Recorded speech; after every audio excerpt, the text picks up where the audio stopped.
नमस्कार दोस्तों। अच्छा, आज मैं एक बहुत ही इम्पोर्टेंट बात आपसे डिस्कस करने आई हूँ। क्या आपको भी ऐसा लगता है कि शुरुआती 2 साल बच्चों के लिए बहुत ही इम्पोर्टेंट होते हैं? आप इस बारे में एक बार विचार करके देखिए। ओवरऑल हर तरीके से आप इसी नतीजे पे पहुँचेंगे कि वाकई शुरुआत के 2 साल बच्चों के लिए बहुत इम्पॉर्टेंट होते हैं।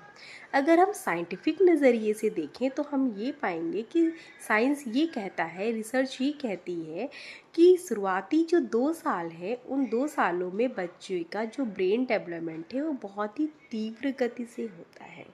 यानी कि हम ये कह सकते हैं कि बच्चे का जो ब्रेन डेवलपमेंट है वो 70% शुरुआत के 2 सालों में हो जाता है।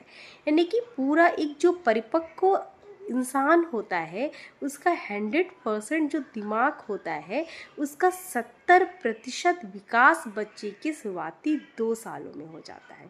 इससे आप अनुमान लगाइए कि शुरू के 2 साल बच्चे के लिए कितने महत्वपूर्ण साल होते होंगे। इसलिए शुरू में हमको बच्चे की डाइट का विशेष ध्यान रखना चाहिए। देखिए, बच्चे की खान पीन का ध्यान तो हमेशा ओवरऑल, जब तक बच्चा खुद समझदार खाने पीने ना लगे तब तक तो माँ को ध्यान देना ही पड़ता है विशेष तौर पे। लेकिन शुरुआती 2 साल तो बच्चा टोटली पेरेंट्स पे ही डिपेंड होता है। हम जैसी आदत बच्चे की डालेंगे, बच्चे की वैसी आदत बनती चली जाएगी। इसीलिए शुरुआती 2 साल तक चीनी यानी कि शुगर को अवॉइड करने के लिए बोला गया है, क्योंकि ये भी बच्चे की विकास में बहुत बाधा उत्पन्न करता है। इसलिए नेचुरल शुगर को ही प्रेफर किया गया है। इसके अलावा बच्चे को ओमेगा फैटी 3 से रिलेटेड, जैसे कि आप बादाम दे सकते हैं, अखरोट दे सकते हैं। ये भी बच्चों के ब्रेन डेवलपमेंट के लिए बहुत ही इम्पॉर्टेंट है। इसके अलावा आप बच्चों को फ़िश वगैरह भी दे सकते हैं। इसमें भी ओमेगा फैटी 3 बहुत पाया जाता है, जो कि बच्चे के विकास के लिए ख़ास तौर पे मस्तिष्क के विकास के लिए बहुत सहायक होता है। इसके अलावा बच्चे को आप हरी सब्जियां भी दे सकते हैं, जो बच्चे के लिए बहुत पूरी तरीके से ओवरऑल लाभदायक होता है। विटामिन सी से रिलेटेड आप फल फ्रूट्स भी बच्चे को दे सकते हैं।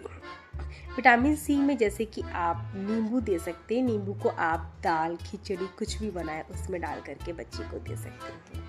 इसके अलावा आप बच्चे को कीवी दे सकते हैं, संतरा दे सकते हैं। विटामिन सी से संबंधित जितने भी फल फ्रूट्स हैं आप बच्चे को दे सकते हैं, जो कि बच्चे के लिए बहुत इम्पोर्टेंट है। शुरू में 1 साल तक तो विटामिन डी का जो आपका सिरप आता है बच्चे को, वो देना ना भूलें। इसके अलावा आप जो है सप्लीमेंट आता है विटामिन सी का, क्या कहते हैं, कैल्शियम का सिरप, वो भी आप बच्चे को दे सकते हैं। इसके अलावा कोशिश करें कि आप नेचुरल फल फ्रूट्स या हरी सब्जियां बच्चे को ज़्यादा से ज़्यादा दें। इसके अलावा आप बच्चे के लिए प्ले टाइम भी डिसाइड कर लें, और पेरेंट्स को भी इम्पॉर्टेंट है कि बच्चे को थोड़ा सा अपना इम्पॉर्टेंट टाइम उनके साथ खेलने में लगाएं, क्योंकि ये भी कहीं ना कहीं बच्चे को मानसिक विकास में बहुत सहायक होता है। ओवरऑल बच्चे का शुरुआती समय बहुत इम्पॉर्टेंट समय होता है। इसलिए पेरेंट्स की जिम्मेदारी बनती है कि विशेष तौर पे शुरू में तो विशेष तौर पे बच्चे के डाइट पर ध्यान दें। फिलहाल आपका बच्चा स्वस्थ रहेगा तो आप भी स्वस्थ रहेंगे और मस्त रहेंगे, और जब आप भी स्वस्थ मस्त रहेंगे तो आपका परिवार भी स्वस्थ और मस्त रहेगा। धन्यवाद दोस्तों, मिलते हैं हम नए वीडियो के साथ कल। फिलहाल तब तक के लिए इतना ही, और अगर यह मेरा वीडियो आपको पसंद आया हो तो इसको लाइक करें, सब्सक्राइब करें और शेयर करना ना भूलें। धन्यवाद दोस्तों।